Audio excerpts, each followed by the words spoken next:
Welcome to Rooster Radio, a broadcast dedicated to supporting and promoting local artists in the Gaston County and surrounding areas.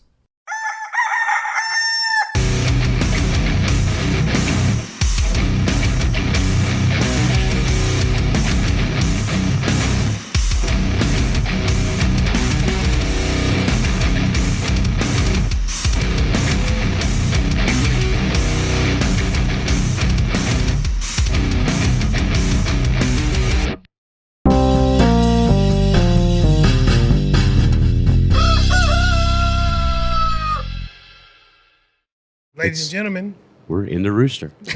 Still.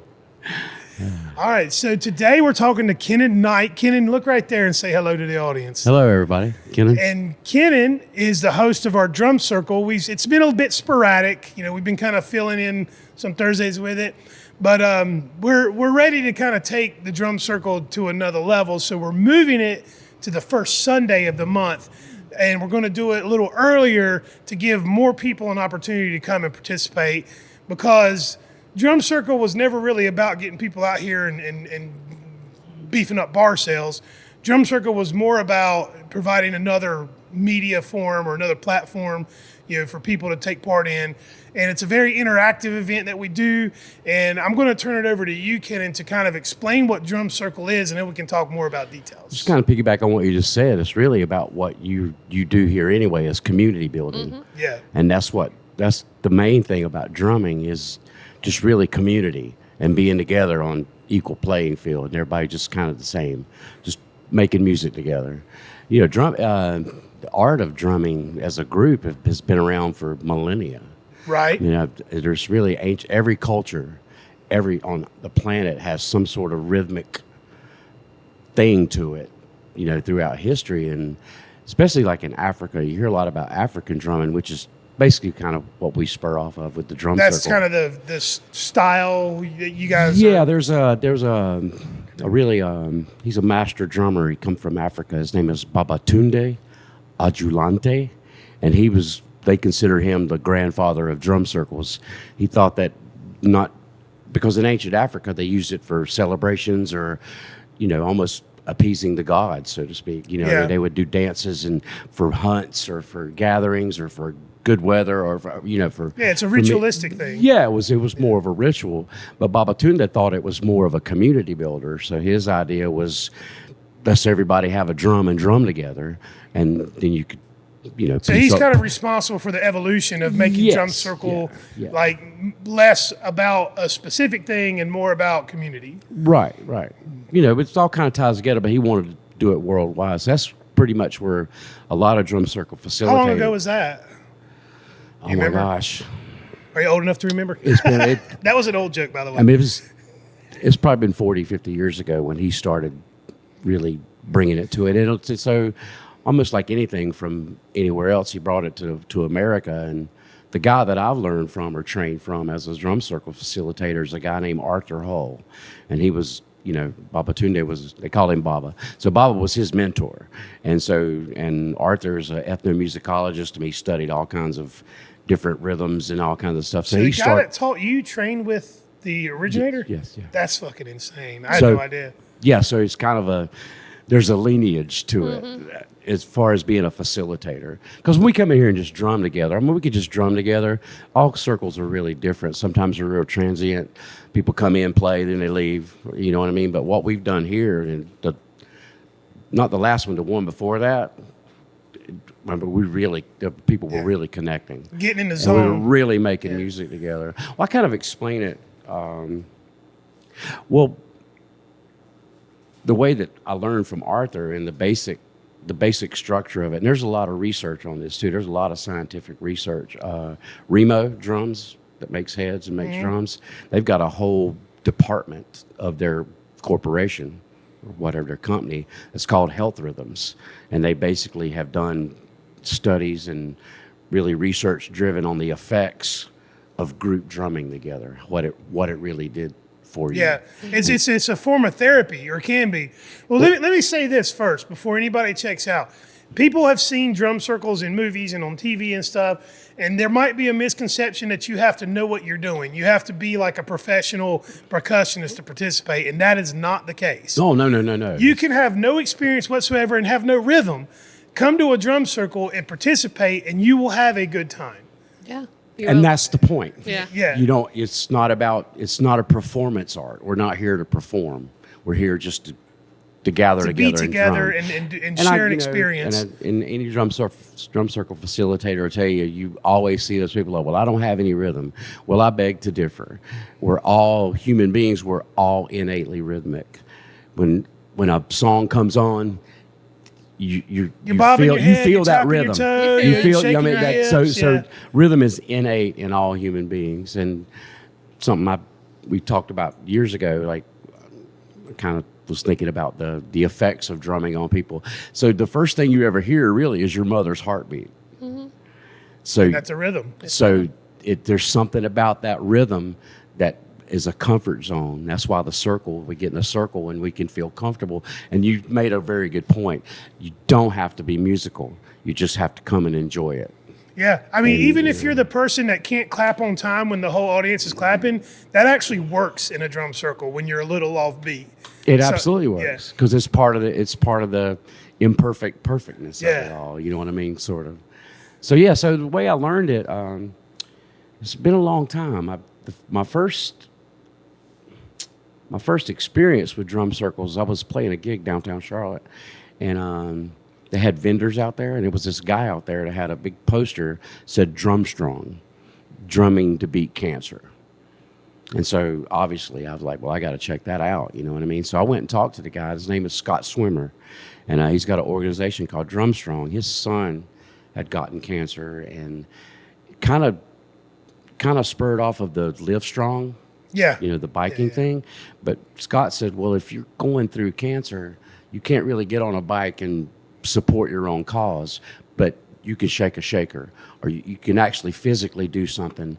And then that's like all the research you do on it when they go to hospitals and stuff like that, and That's awesome. people drumming, it boosts their immune systems. Yeah, you release endorphins. Yeah. When you get moving like Right. that. And Uplifts the spirit, however you want to say Yeah. it. And I get chills every time I talk about it because I've seen it work. I've done it enough now. It's closest thing to miraculous that I've ever seen in my life. So anyway, that's how I got introduced to it. And he used to do an event every year called Drum Strong. We did it out in Waxhaw. We did 24-hour drum circles. Oh, so wow. we drummed for 24 hours. And, it was transient. A lot of people in. We had 15, 20 facilitators all working together, it was. So that was my first taste of it. And then Scott was like, hey, man, you need to take this. You need to study with Arthur to learn what this is all about. And so went to several drum circle facilitators guild meetings and trained under Arthur to learn how to really facilitate, not necessarily be a maestro, but be a facilitator.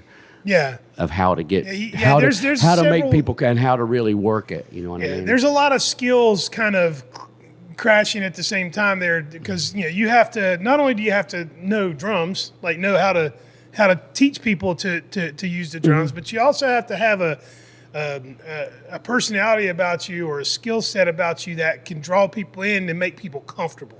Because Well, what Arthur- I've seen a lot of people come in here uncomfortable, and then they get into it, and then 5 minutes later they're all in. Yeah. That's what I live for. I live for And that that's moment. and to me that's the hard part about what you do is the talking and interacting with people to get them to a level of comfort where they're willing to sit down and participate in this group activity. So that's where Arthur comes in. Arthur has studied it and really documented. He did circles and what worked, what didn't, and he's got 3 books out now about it. So we studied with him, and basically his biggest teaching is being observant of what the circle needs. I'm not going to push it. I'm going to hear what the circle needs. Like you say, you can hear somebody that's doing something, and you see kind of they're uncomfortable. That's your cue. That's what you're supposed to do. Yeah. So it's a real intuitive thing being a facilitator, because I could teach you all kinds of drumming and all that kind of stuff and be fancy about it, but it's really about what the circle because we're all individuals to begin with. That's what Arthur teaches. We all come to the circle as individuals.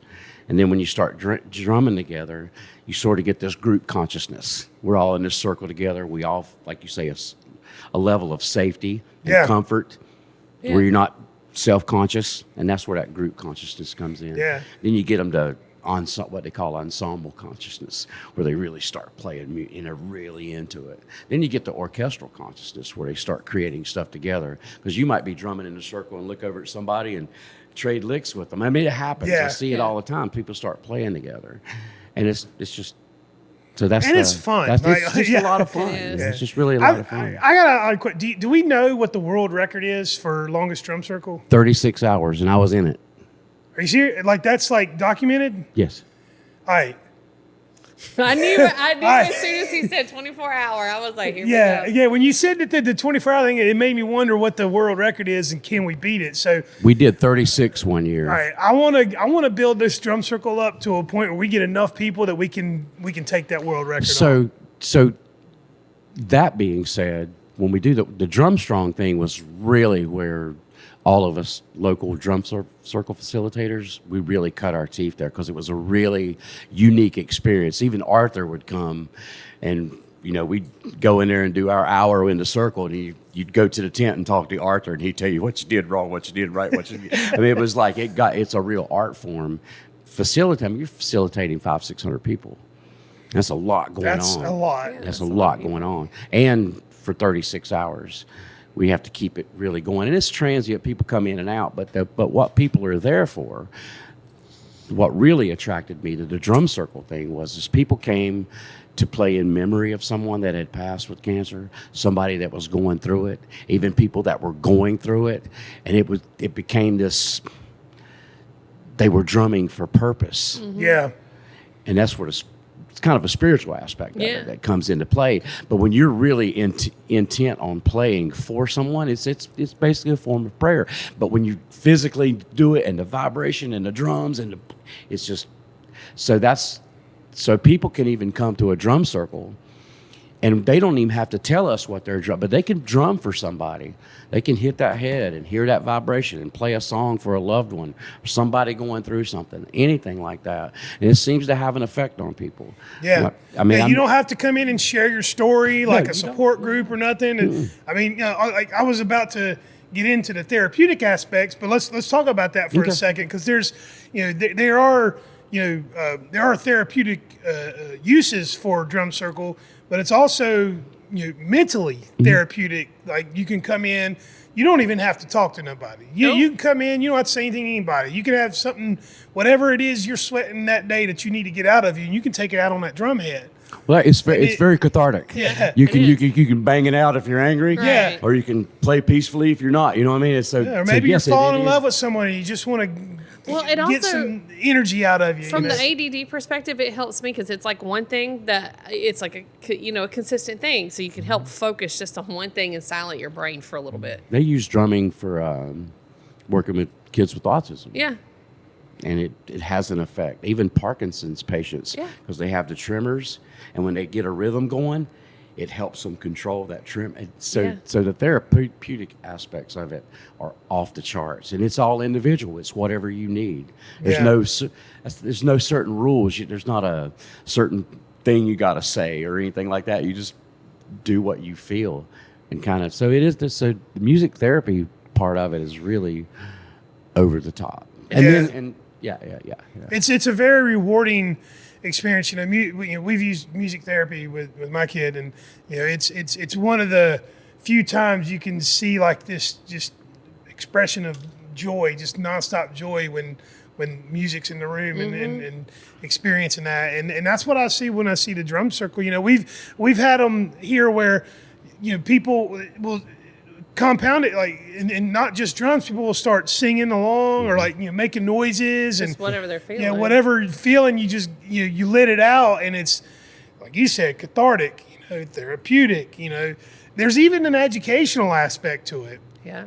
Because like I said, you might think you have no rhythm, but you can come to drum circle and realize, wait a minute, I do have rhythm. I've just never really like honed it in on anything specific. Well, most people think just you see musicians play, and well, I can't play like that, so I can't play. Well, that's just, They all started somewhere. huh? They all start somewhere. Yeah, and I make a joke about it, but you do not have to be a musician to be a drummer. No. You Well, do I not. mean, You know what I mean? We've kind of helps, buried but the you lead. don't. We've kind of buried the lead with Kennon because you're not just a drum circle, host. You're a very talented musician. We should probably have said that from Yeah. the jump. No, that's fine. And I that's fine, apologize for not that's acknowledging. fine. But Kennon, if you've been to any of our open mics, you may or may not have seen Kennon perform before. Wonderful singer. You got the singer-songwriter vibe with a lot of your music. He does a lot of original stuff. And my favorite thing about you, Kennon, is how you always tell the story before you play the song. Yeah. Kennon always will tell you what this song, what the inspiration was. I mean, you are a true storyteller, and it's one of my favorite things about you. I appreciate that. And so, if you whether you come to Drum Circle or not, you should follow Kennon and follow where he's playing and go check him out sometime. But anyway, back to the subject at hand. Well, even that goes. I mean, it all ties together because, like I was saying earlier, in the African drumming, the drums. Actually, you remember that night that I told you about the different places that you hit the drum? Mm-hmm. Yeah. Hit it in the center, it's a low. Hit it in the middle, and it's a middle, and then you got the rim. Well, that's the alphabet of the drum. That's the vocabulary of the drum. So tribes could communicate with other tribes by playing certain rhythms. They knew what they were saying on the drum, and the drum carried over long distances. Yeah. And so even when they were drumming together for celebrations, there's different African rhythms that tell different stories on the drum, and then the dancers tell the story, and then they got Dancing is kind of singers in the interpretive. background Yeah. singing the story. So it's a natural thing for me to the storytelling aspect of it. We In even do that African in dancing, some it's the circles. We same. do that. Go ahead. Yeah, no, in African dancing, it's the same. It basically has its own alphabet. Mm-hmm. And just a little known fact about me, I started dancing at like 8. Soccer ruined my knees, so I had to stop. But I was trained in African dancing. So, Awesome. yeah. So it does. It has its own, it does have its own alphabet. It has its own way they tell the stories, just like. So drums are a natural communicator, if that makes any sense. That's why when people play, it doesn't matter if you're rhythmically into it. It doesn't matter. Now we can, we were here one night and we actually taught a few traditional African rhythms because we want people to be educated about what the rhythms are, because they've been around for thousands of years. So there's a reason that they're still here. Yeah. Like any old myths or stories that we have, they're really here for a reason. And so those aspects of it we want to pass down, teaching traditional rhythms. But you don't have to really really worry about that as far as playing goes. But Well, I think what we're all saying here is like you can get whatever you want out of this Yes, experience. yes. You can come here for the education. You can come here for the therapy. You can come here to let loose. You can come here for the socialization. So speaking of educational, we use it a lot in schools because you can use drumming for. Arthur does team building exercises with Toyota. I mean, I have 400 or 500 people from this corporation, and they do team building exercises to boost their employee morale, and because you have to work together. I beats the hell out of free pizza. It Right. does. So you can use it for team building. I mean, there's that aspect of it, and there's a certain way to go about it, and Arthur obviously taught us how to do that too. And you can use it in schools for behavior modification because you can teach so many lessons inside what you're having the children do drumming and you end up building this call and response thing with them, and then whatever's keeping them from behaving kind of goes away, and then you can really get to the real person. Yeah. Because they let down that facade, like you're talking about. You let down that guard. I was a school teacher for a while, and I've told this story a lot. Talking about telling stories, so this is one of my greatest drumming stories, and I actually got a job from telling this story. I was teaching here in Gastonia. It was my first year teaching, and I was really nervous about it.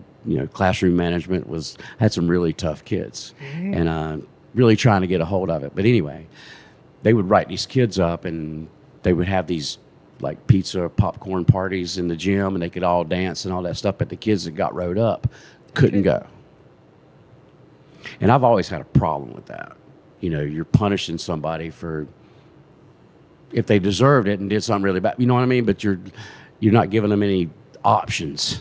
You're not giving them any. So anyway, I volunteered. Well, excluding them from a school-wide event is a little bit. I don't want to say cruel because it's not cruel. It's just it's not. There's better ways to. I understand, and I don't. punish. I didn't mind so much that they didn't let them go to this party because that's a it's a reward thing. You know, Yeah. you act a certain way and you get a certain reward. I understand that concept. But my problem is you're punishing them and they're sitting in a classroom, not allowed to do anything. You're not giving them anything to hope for. So they had this big party, and I volunteered to stay with my kids that had gotten written up and couldn't go to the party. Well, I had drums in my room. I kept drums in my room all the time. They were loud, and they really didn't let me do it a lot. But while they were at that pizza party, I got my drums out. I sat those 6 kids in a circle, and it was the first time that those kids ever did anything that I asked them to do and didn't give me a fit about it. I'd run them. You saw what I do in a circle. So I Yeah. did that with them. I run through call and response, back to the groove, and they were just listening. And I was like, do this, and they do it. Do this, and they would do it. It's like the first time that they ever listened to anything that I said without question. And then they started playing together. And then they started rapping together. And then they were just really on fire about it. And it made they were so well behaved the rest of the year, those 6 kids. They became the best behaved in my classroom. And my principal gave me the 3rd degree about it. And I was like, you rewarded those kids and they had fun. I was like, yeah, but they changed. Yeah. Yeah, it worked. It worked. Positive reinforcement works. You should let me Imagine do that. this. You should let me do this once a week Yeah. with the entire school. Yeah. When our write-ups would go down and our punishments would go down. You know what I mean? Yeah. And I believe in it that strongly. But I ended up working at Warlick Academy with some kids over there. Oh yeah, I remember that place. And I worked there with kids. I'd go there for 3 hours a day, and I'd drum with all the kids. And I saw some changes in some kids. Some didn't, but I saw a lot of changes in the way those kids behaved Yeah, I mean, and treated you each can't other. have 100% hit rate. But, No. But it's there. Yeah, but if you just had one, if just one, Yes. like change their behavior, change their perspective, that's a win. Yes. But you managed to do it for a half a dozen kids. That's pretty remarkable, man. That's a cool story. I like that. And Must have felt really good. it was just a great experience, and it really connected me with those kids. And you start learning why they are the way they are, and then you can really communicate with them. But it just takes that, and it takes a while. You get in there drumming, and I got them. I would train. We put these shows together, and I'd have different groups, and they'd each have different rhythms. So that was a goal setting thing. I taught them how to set goals. Okay, 3 weeks, we're performing in front of the school. This is your part, this is your part, and this is your part. And they had to learn their parts, and we just go over it and over it, and they knew their parts because I'd have 3 different rhythms going on. And they learn how to be different, but they learn how to be together.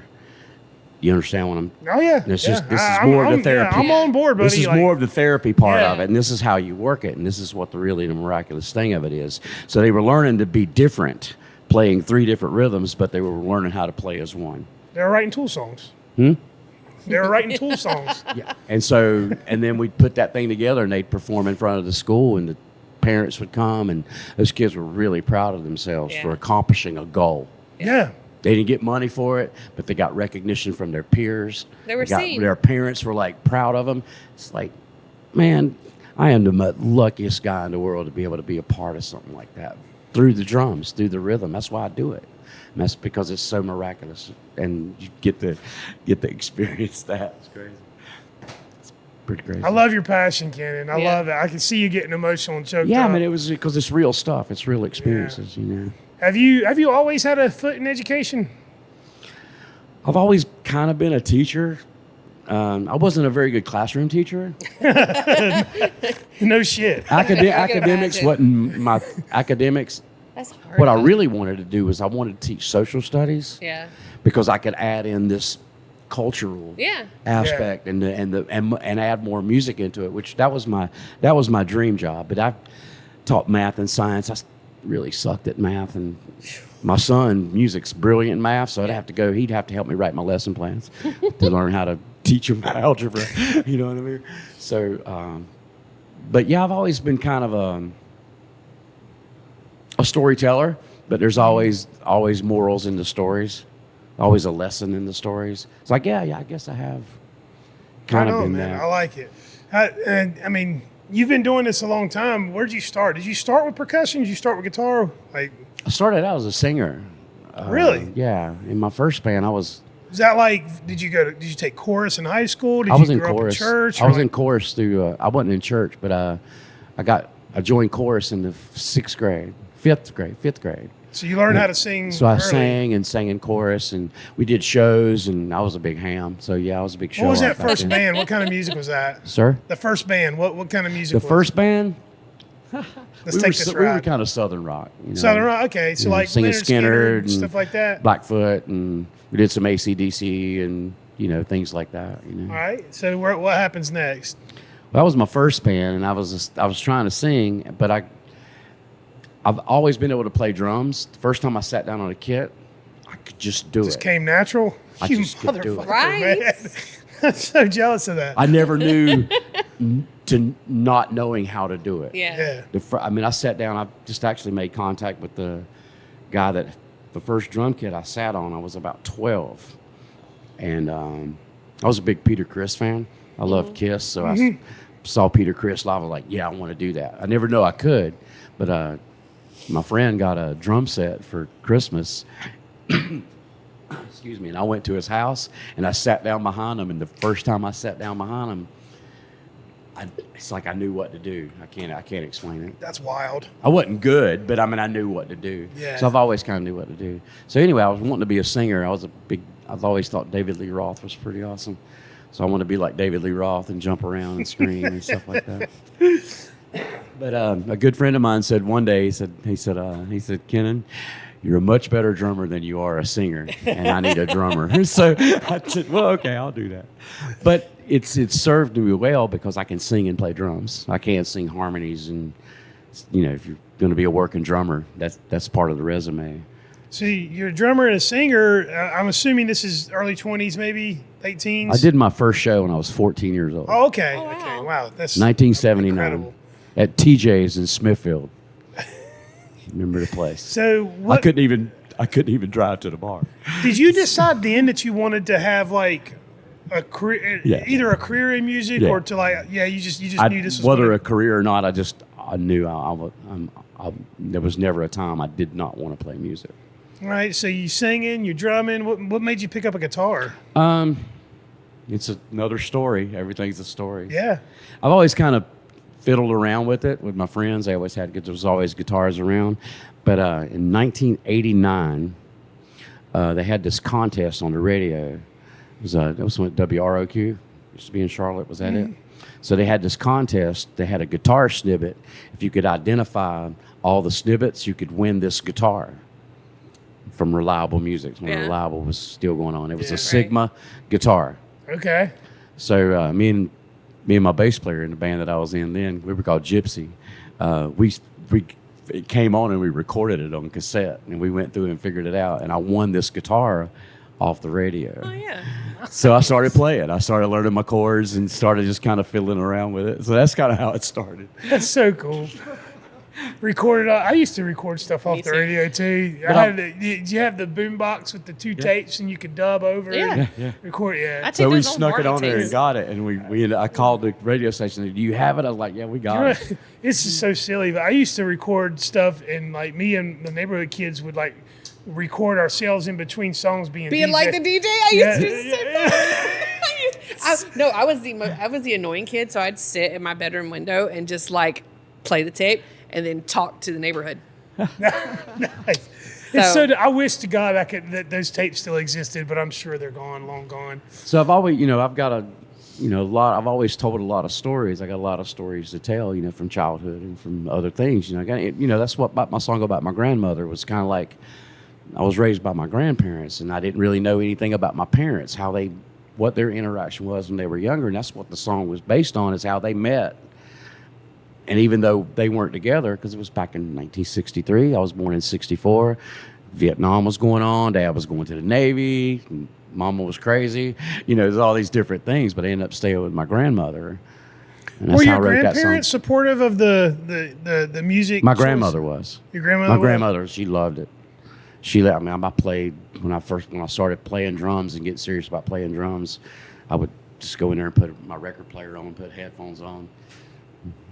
I learned all of "Flirting with Disaster" by Molly Hatchet. I learned all those drum parts, and just really wanted to play. I don't know. I was just kind of obsessed with it. I've always just wanted to play, but I was always kind of a poet too. I could write poetry and tell stories, and that's where the songwriting came in. I was like, I'm gonna try to write a few songs.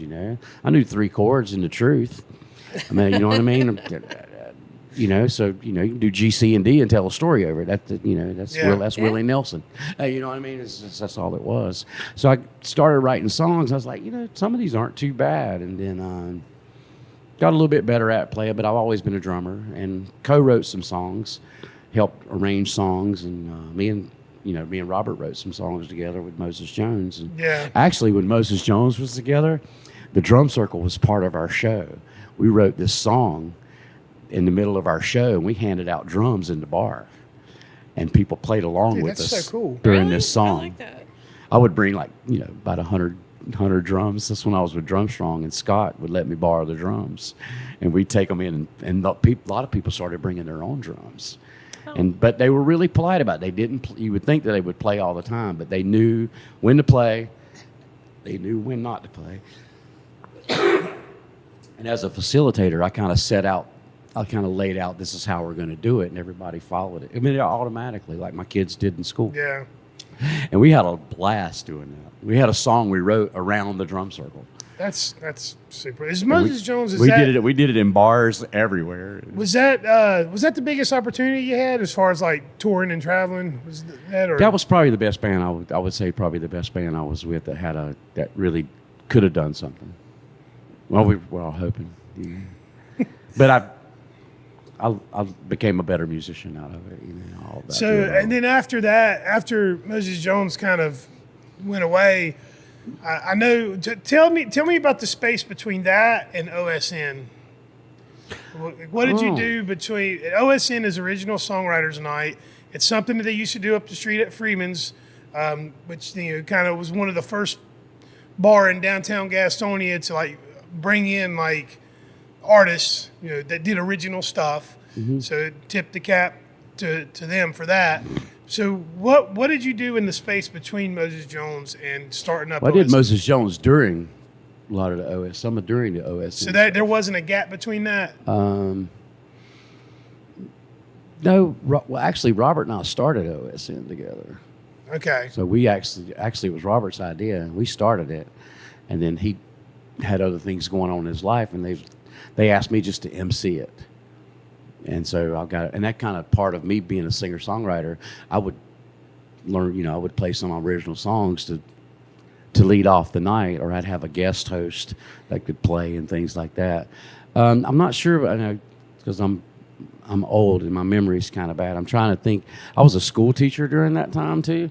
So I was Moses Jones was kind of on hiatus while the OSN was going on, quite honestly. Gotcha. We started that just on a whim. We just wanted to start an open mic. And Robert's a big supporter of original music. We think that people. We are too. We don't mind people playing covers. I mean, we love people playing covers, and that's where we all learned how to play from playing covers. That's how we all learned how to play. But basically, we wanted to give a venue for people to come in and sing original music, because there seems to be there was a spot for that. Yeah. Nobody would do it. They Few said, and far no, man, between. you got to do covers. That's what people want to hear. 4 years later and 45 songwriters a night later, we proved that it could be done. Yeah. And it was real organic. Really, the songwriters is what made it happen. We just gave them a space to do it and promoted it as, okay, while these singer-songwriters are playing, we're going to be quiet. We made it like a Bluebird Cafe type of thing, and we just kind of set that premise with it. And for those who don't know, you're kind of bringing that back with the open mic you've started hosting, and I don't mind telling everybody that Cavendish. Well, it's a possibility that I may be hosting that, and I'm going to try to get that vibe back again. Quite honestly. And we do ours on Wednesdays. Right. You can see Kennon here on a lot of Wednesdays doing his thing. And I honestly, I would prefer mostly original. That's kind of what it's for, is to get up here and work out your stuff. But we get a lot of people come in and we'll cover songs and stuff, and that's fine too. It's almost, Michael, it's almost like the drum circle. People can come in, I don't care how talented they are. If you've got enough gumption to get up there and play, I don't care what you play. I don't care how well you play it. Yeah. It's about freedom of expression. The open mic is kind of, it's to And let that's people exactly- get used to performing. And for me, even, because when I started doing it as a solo project and started getting serious about it, coming to these open mics really helped me get my sea legs on doing it, because I played tens of thousands of shows on drums. Yeah. I don't think twice about it. But you get a guitar in your hand up there and you're singing and it's just you. It's very daunting. A little more nerve-wracking, isn't it? It's nerve-wracking. Yeah, and I've kind of let our open mic take on its own identity. I haven't fucked with it. You know what I mean? It's like, let the artists do what they do. And now we've gotten into this rhythm where every Wednesday the show kind of builds up. Like, we know who does what. When there's a newcomer, we find the right spot to pull them in there in between a couple of heavy hitters to give them exposure. And and all of that is credit to Jade. Love you, Jade. She has managed to work this open mic into an actual show for the audience, while also creating the most comfortable experience possible for the artist. Right. And it's a beautiful thing. Yeah. And I think the drum circle will coincide with that very well, as making this place a place like that. Yeah. Where you can that's come and the express goal. yourself. You know what I mean? That's cool. That's really cool. And I should probably reiterate that we're going to starting October 6th will be our first Sunday drum circle, and we're going to do it on the first Sunday of every month at 4 o'clock. Get here at 4. We'll probably get into it between 4 and 5. Yeah. That way, it's the middle of the day. If you got to go back to church, you can. If you got work, school the next morning, we're not going to be here till late at night. It's the perfect opportunity to kind of come and work out some stuff before the week starts. We can actually call it Rhythm Church. Yeah. And so if we can build it up enough and people want to do it more, we can do it more. Maybe twice a month. Build it up. But we're going to start with the first Sunday and see how it goes. And we want people to come in and have a good time. Get you something to drink, hang out, be part of this community. I'm excited to see what we can do with it. Like I said, the first time we did it, I didn't know what to expect. I saw it for the first time. I was like, okay, I see what this is. We've done it a few more times. We've gotten handfuls of people in. I think that this can be something that can turn into 20, 30, 40 people coming and being a part of every time we do it. Yeah, my son Music loves coming to it too, and he's a really good drummer. He helps me in the circle because I can tell him to play something that I need to happen. Mm-hmm. I go, hey, do this, and he knows what. Sometimes as a facilitator, once again, it's not about being talented, but if you've got some people that can really hold something down while you're trying to work with another group, it's good to have those people in your band. Yeah, it gives you like a baseline. Yeah, well, you see Michael Chouina, Mr. T, Michael Chouina, he's been a great help. He brings a lot of drums, and I've got to give a shout out to Michael, man. Him and I we've been working together musically for a long time. We worked at an elementary school here in Gastonia doing drumming with kids. We did. I wish they'd implement that in every school. Yeah. We did a They should have you guys we did a going to really every good school. program over there at I think it's Pine Ridge Elementary. Anyway, they contacted me. I was friends with the counselor over there. They contacted me. They wanted to do it was right after the the Columbine shootings and all that kind of stuff. And the guy, one of the guys' daughters that perished at Columbine, he started this thing called Rachel's Challenge. It was about kindness, about being kind to each other. And so they started this Rachel's Challenge thing at this school. You know, how many deeds of kindness could the kids get rewarded for?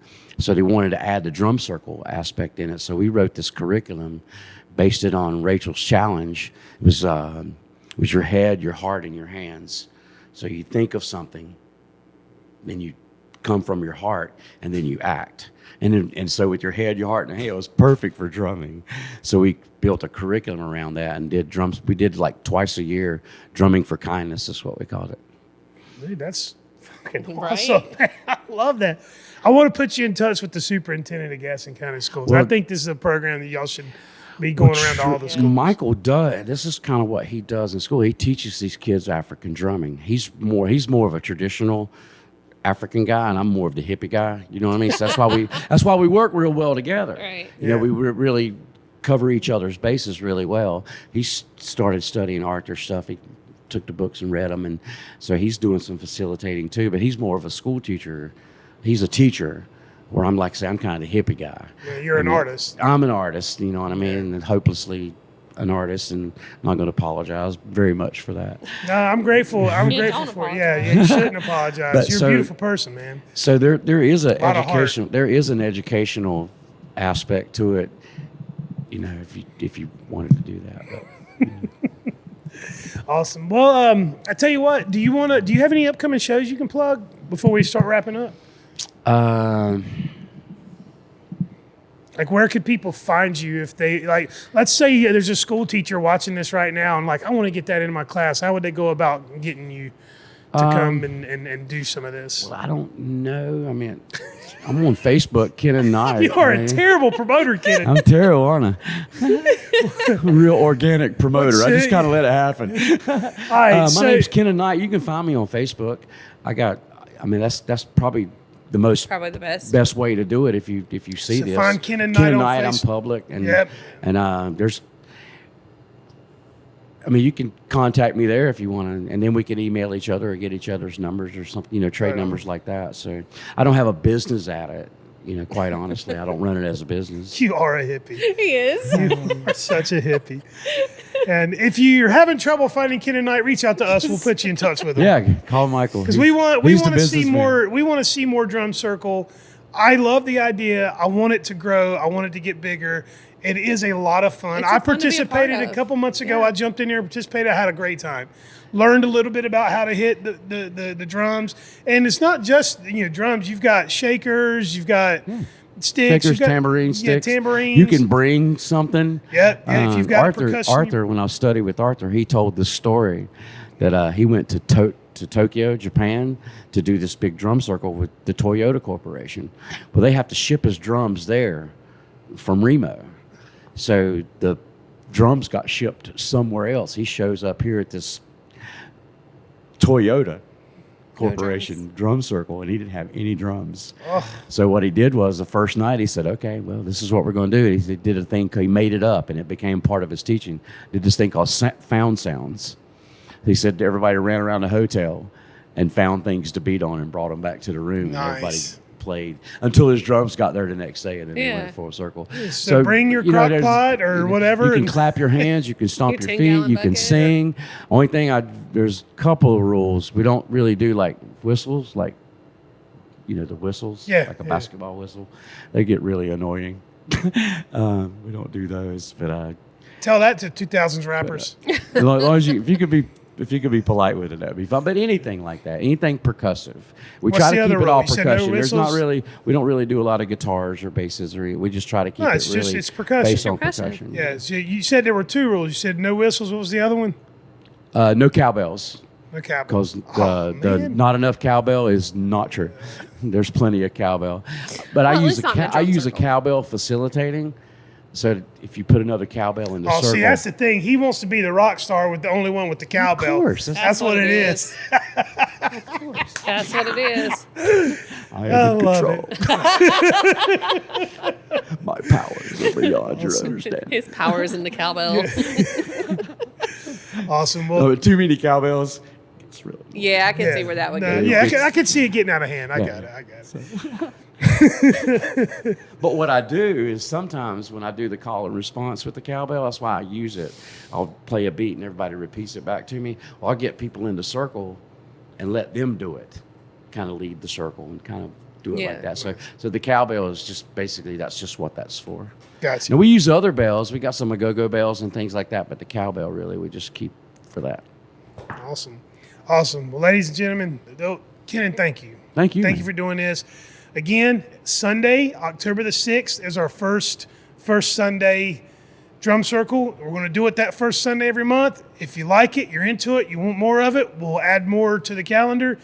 And come have a good time. Come see what all the fun. Like I said, you just got a lesson on why drum circle is good for you. So come experience it for yourself, and come see Kennon on most Wednesdays at open mic. You can see him perform, see him do his original music, which is all very good. Storytelling vibe, love it.